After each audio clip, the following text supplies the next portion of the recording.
तीन तलाक, आर्टिकल 370 और अब नागरिकता संशोधन बिल। मोदी 2.0 ने एक बार फिर इतिहास रच दिया है। लोकसभा के बाद राज्यसभा में भी नागरिकता संशोधन बिल पर विपक्ष का विरोध औंधे मुंह गिर गया। 105 के मुकाबले 125 वोटों से राज्यसभा में नागरिकता संशोधन बिल पर मोहर लग गई। हालांकि सदन में शिवसेना ने बिल के विरोध में आवाज बुलंद जरूर की, लेकिन वोटिंग के वक्त शिवसेना सदन से बाहर चली गई और सरकार का काम आसान हो गया।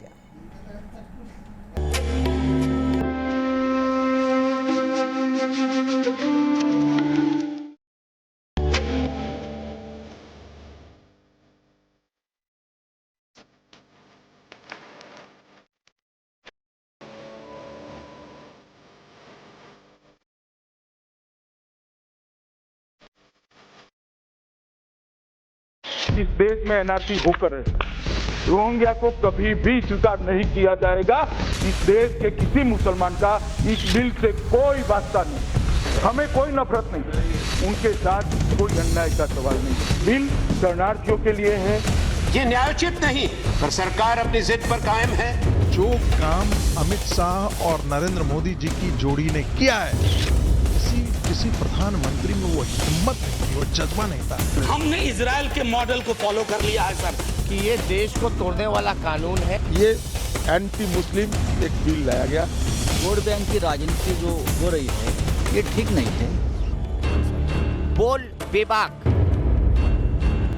निगाहें चुस्त, इरादा चट्टानी, जज्बा फौलादी, अंदाज शाही, चाल ऐसी कि साथी भी न समझ पाए, वार ऐसा कि विरोधी भी देखते रह जाएं। ये है सियासत के नए शहंशाह अमित शाह।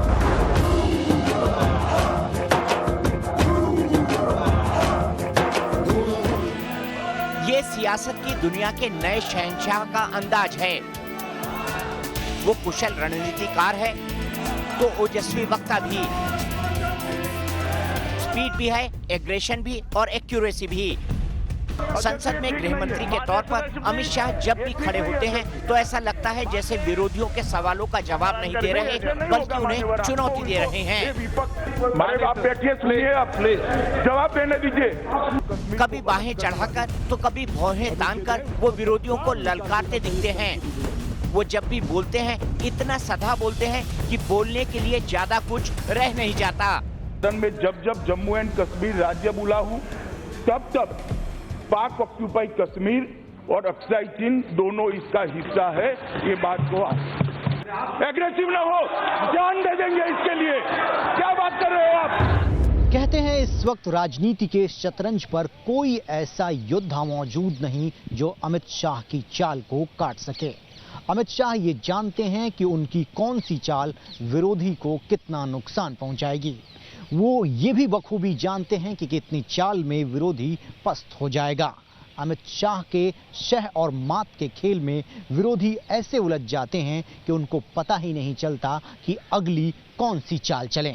और अमित शाह की इस बार नई सियासी चाल का नाम है नागरिकता संशोधन विधेयक। एनआरसी का सियासी बवाल थमता उससे पहले ही अमित शाह ने नागरिकता संशोधन बिल का ऐसा चक्रव्यूह रच दिया कि विरोधी दंग रह गए। मगर आप चिंता किसकी कर रहे हो? किसकी चिंता कर रहे हो? पाकिस्तान से?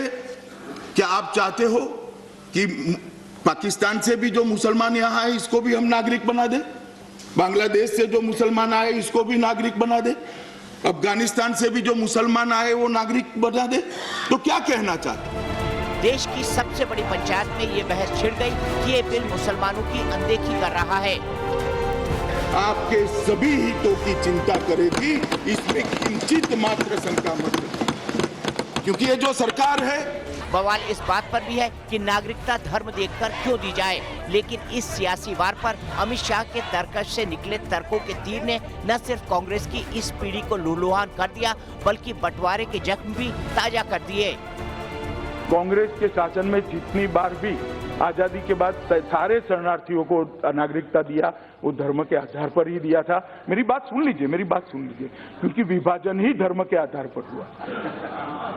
तो सारे जो शरणार्थी आए थे वो हिंदू, ज्यादातर हिंदू और सिख थे, बहुत जैन पारसी भी थे, थोड़े बहुत क्रिश्चियन भी थे।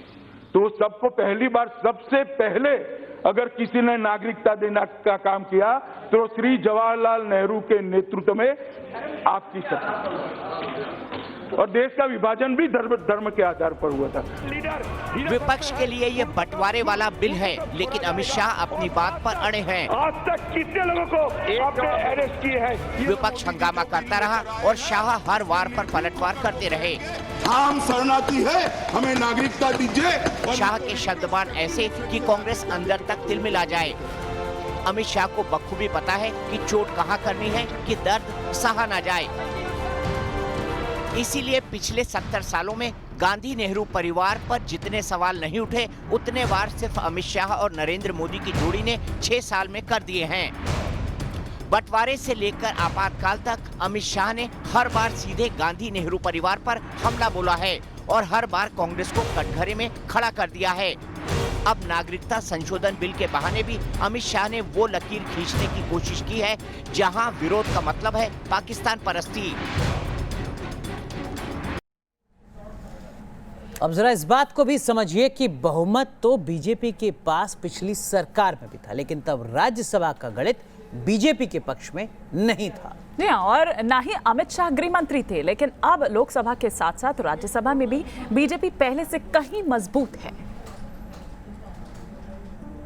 370 और 35 के कारण ही गरीबी घर कर, ये रुपया कहाँ गया? ये जो आपको स्वप्न दिखाते हैं 370 से घाटी क्या हुआ का कोई भला नहीं होने वाला है। राम मंदिर का संकल्प भी पूरा हुआ, 3 तलाक पर इरादा भी, और आर्टिकल 370 से होता हुआ मोदी सरकार का संग्राम अब नागरिकता संशोधन बिल तक आ पहुंचा है। बंगाल प्रशासन को कब मिलता है? ये मुद्दे पर नहीं है, ये बीजेपी और संघ का दशकों पुराना एजेंडा रहा है और गृह मंत्री के तौर पर अमित शाह ने इसका मोर्चा संभाला और पीएम मोदी के बाद बीजेपी और संघ के हिंदुत्व का नया चेहरा बनकर उभरे। तो बात है वो जो बोल रहा है वन नेशन वन रिलीजन, और दूसरा बात जो बोल रहा है इसको रिपब्लिक इंडिया के जगह में इसको हिंदुस्तान बनाएंगे, ये सब जो उनका मुद्दा है वही उसी लाइन में वो लोग जा रहा है। अगर हम अच्छी बात कहते हैं, ठीक बात कहते हैं, तो क्या केवल इसी कारण उस पर नहीं चलना चाहिए कि वो ठीक बात है? आपने तो मेरे प्रश्न, मैंने जो कहा उसके मेरिट्स पर कोई आपत्ति नहीं की। आपने कहा कि तुम कहते थे सरकार कर रही है, हम जो अच्छा कहते थे वो सरकार को मानना ही चाहिए। अमित शाह की चाणक्य नीति का लोहा तो देश ने तभी मान लिया था जब 2014 के आम चुनाव में जटिल जाति समीकरण वाले उत्तर प्रदेश में कमल खिला। लेकिन एक सांसद और गृह मंत्री के तौर पर उनका लौह पुरुष वाला अंदाज पहली बार दिखा 5 अगस्त 2019 को, जब आर्टिकल 370 पर विपक्ष की मोर्चाबंदी के बावजूद अमित शाह ने इसे राज्यसभा में न सिर्फ पेश किया बल्कि पास भी करवा लिया। अनुच्छेद 370 के सभी खंड लागू नहीं होंगे, सिवाय खंड 1 के नामक तदनुसार पढ़ा जाएगा। पूरा विपक्ष ये डर दिखाता रहा कि आर्टिकल 370 के हटने के बाद जम्मू कश्मीर में हालात बिगड़ जाएंगे। जम्मू कश्मीर के सियासी दल पहले से ही हाय तौबा मचा रहे थे कि आर्टिकल 370 खत्म करने का मतलब होगा जम्मू कश्मीर की भारत से हुई संधि को तोड़ देना। लेकिन अमित शाह की रणनीति के आगे न विपक्ष की दाल गली, न महबूबा मुफ्ती और उमर अब्दुल्ला की धमकी काम आई। संसद में अमित शाह की दलीलों ने विरोध की आवाजें कुंद कर दी और संसद में शाह का अंदाज शहंशाह वाला हो गया। कांग्रेस पार्टी जो है वो भारतीय जनता पार्टी और नरेंद्र मोदी का सम्मान करे। आप जिस रूप में सम्मान करना चाहते हैं, ये इतना बड़ा काम हुआ है। 370 ये आपके कुकृत्य थे, इस पाप को इस पार्टी ने धोया है। 70 साल से हिंदू प्रताड़ित होकर के यहाँ पर माइनॉरिटी लोग आकर के बसे थे, जो जानवरों से बदतर जिंदगी जी रहे थे, उनको आज एक जीवन सुरक्षा देने का काम किया है। संघ के एजेंडे के करीब तीसरा बिल है नागरिकता संशोधन बिल। बंटवारे के दंश के 3 साल बाद ही दोनों देशों के बीच एक संधि हुई थी। वो तारीख थी 8 अप्रैल 1950 की, जब तत्कालीन प्रधानमंत्री जवाहरलाल नेहरू और लियाकत अली खान के बीच समझौता हुआ था। 6 दिनों तक चली बातचीत में तय किया गया कि दोनों देश अपने अपने देश के अल्पसंख्यकों को सुरक्षा देंगे। शरणार्थियों की संपत्ति की सुरक्षा का भरोसा भी दिया गया। अल्पसंख्यक आयोग का गठन भी किया गया था। नेहरू लियाकत समझौता दिल्ली में हुआ था, इसीलिए इसे दिल्ली पैक्ट भी कहते हैं। 50 के दशक में हुए समझौते से हिंदुस्तान की राजनीति दो खेमे में बंट गई थी। समझौते का विरोध करते हुए नेहरू सरकार में उद्योग मंत्री श्यामा प्रसाद मुखर्जी ने इस्तीफा दे दिया था। मुखर्जी तब हिंदू महासभा के नेता थे। उन्होंने दिल्ली पैक्ट को मुस्लिम तुष्टीकरण करने वाला बताया था और इसी के बाद नागरिकता का मसला जनसंघ के कोर एजेंडे में शामिल हो गया था। सालों से बीजेपी के लिए अहम रहे इस एजेंडे को पूरा करने की बागडोर भी अमित शाह ने संभाली। नेहरू लियाकत समझौता 1950 में जो हुआ वो काल्पनिक समझौता था, वो फेल हो गया, समय की वास्तविकता पर वो खरा नहीं उतरा और इसके कारण आज नरेंद्र मोदी जी ने ये बिल को लेकर इस सदन के सामने आना। ये अमित शाह का अंदाज है, वो सीधी सीधी बात करते हैं और पैगाम भी साफ देते हैं। विरोधियों के वार के लिए उनके पास ऐसी दलीलें होती हैं कि विरोध के सुर फीके पड़ जाते हैं और विरोधी पस्त हो जाते हैं। यहाँ तक कि जो विपक्ष है, जो सदन में विरोध भी करता है, वो भी स्वीकार कर रहे हैं कि जब अमित शाह जी बिल पे जब विस्तार से जवाब देते हैं तो विपक्ष निरुत्तर हो जाता है। उन्होंने जो परसों से देश की जनता की आकांक्षा थी और विशेष करके भारतीय जनता पार्टी का जो मूल एजेंडा था उसको पूरा करने में सफलता पाई है। बीजेपी सांसदों की इस बात से सियासी विरोधी बेशक इत्तेफाक नहीं रखते, लेकिन ये तो वो भी मानते हैं कि बीजेपी की गाड़ी के पायलट इस वक्त सिर्फ अमित शाह हैं। बीजेपी शाह नीति से चलती है और शाह नीति से सियासी संजीवनी लेती है। अमित शाह ने आज पूरा बीजेपी को पायलट कर रहा है। He is the main pilot, captain.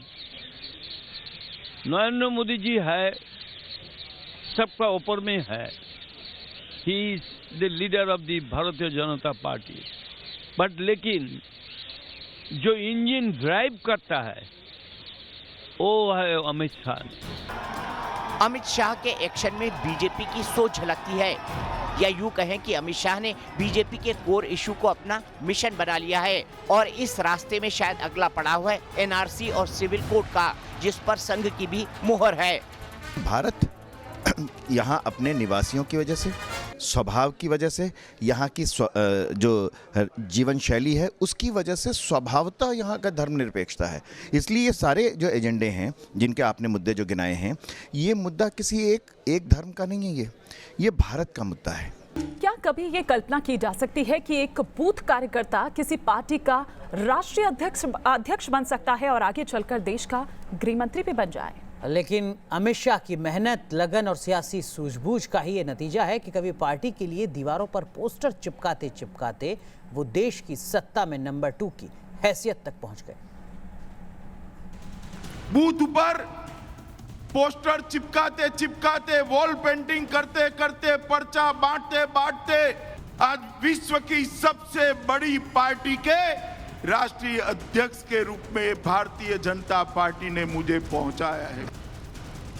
कभी अमित शाह गुजरात में बीजेपी के बूथ कार्यकर्ता हुआ करते थे और पार्टी के लिए दीवारों पर पोस्टर चिपकाया करते थे, लेकिन जब मोदी जैसा मार्गदर्शक मिला तो सियासत की शतरंज में शाह के ढैया ने कभी मात नहीं खाई।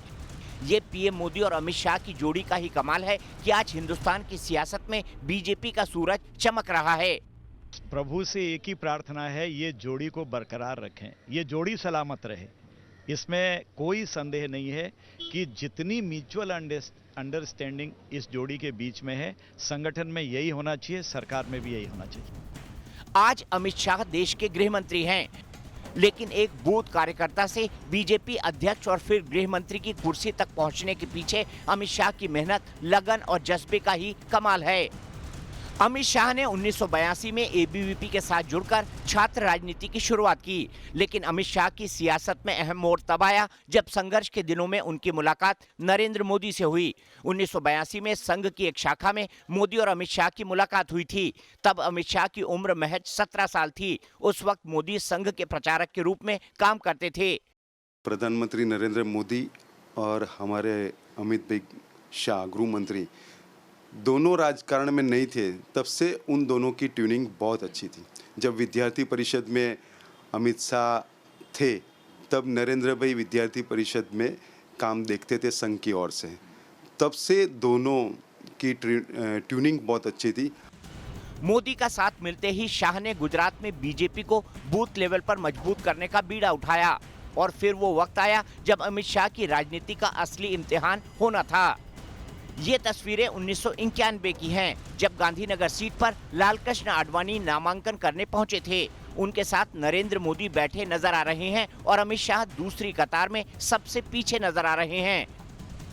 आडवाणी के गांधीनगर से चुनाव मैदान में उतरने के फैसले को अमित शाह ने अपने लिए चुनौती के तौर पर लिया और शाह ने मोदी के सामने गांधीनगर सीट जीतने का गुणागणित पेश करके खुद चुनाव प्रबंधन की कमान संभालने का दावा कर दिया।